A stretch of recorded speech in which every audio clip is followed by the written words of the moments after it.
گل سناواں تے اندر پھٹ جائے. سناواں کس جنے دی جڑا ہندوستان دا بے تاج بادشاہ جنہ دا مقولہ سی کی گدڑ کی 100 سالہ زندگی سے شیر کی ایک دن کی بہتر ہے جنہیں ٹیپو سلطان کہتے ہیں. بولتے صحیح ہے. حیدر میں خدا دی بالا ہندوستان دا بے تاج بادشاہ کافران لوہے دے چنے چباؤنا وا اور یہودیاں نو چھتر پھیرے نہ رہا. حیدر میں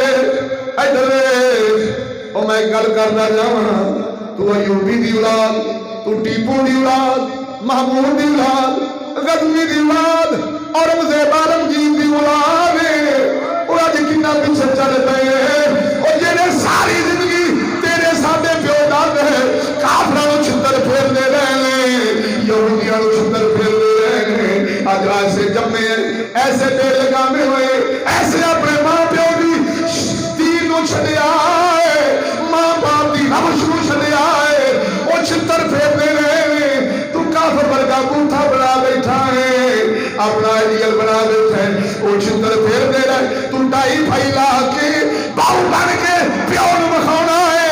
اوے ابا تو غلطی کرتا رہا ہے. اگر زندہ قوم ہے تے چوڑیاں دی ہے یہودیاں دی ہے اچھی تہذیب والی قوم ہے تے یورپ دی ہے.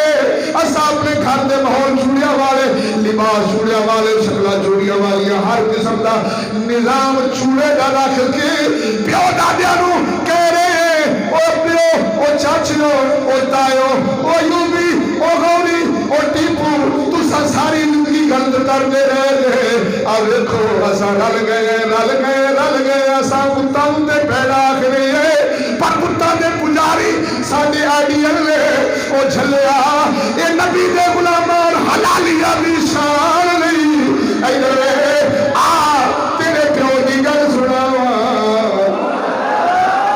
او ٹیپو سلطان کافراں نال لڑ رہے سن.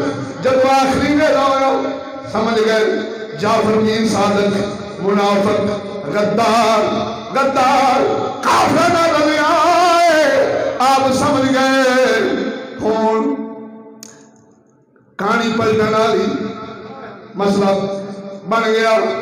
آپ نے اپنے گھر وال برود دی سڑک بھر چھٹی ہے. اپنے گھر وچ ایک سڑک بنوائی وچ برود چا بھریا.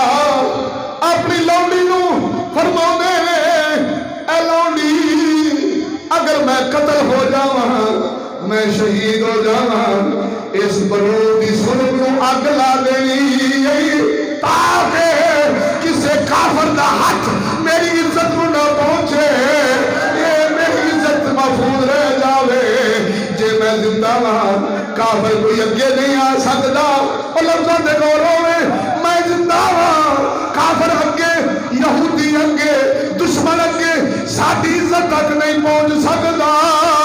اگر میں مر جاواں اس سڑک نو اگ لا دینی جے تاکہ میری عزتاں نو جیویا جی کوئی کافر ہاتھ نہ لا جاوے.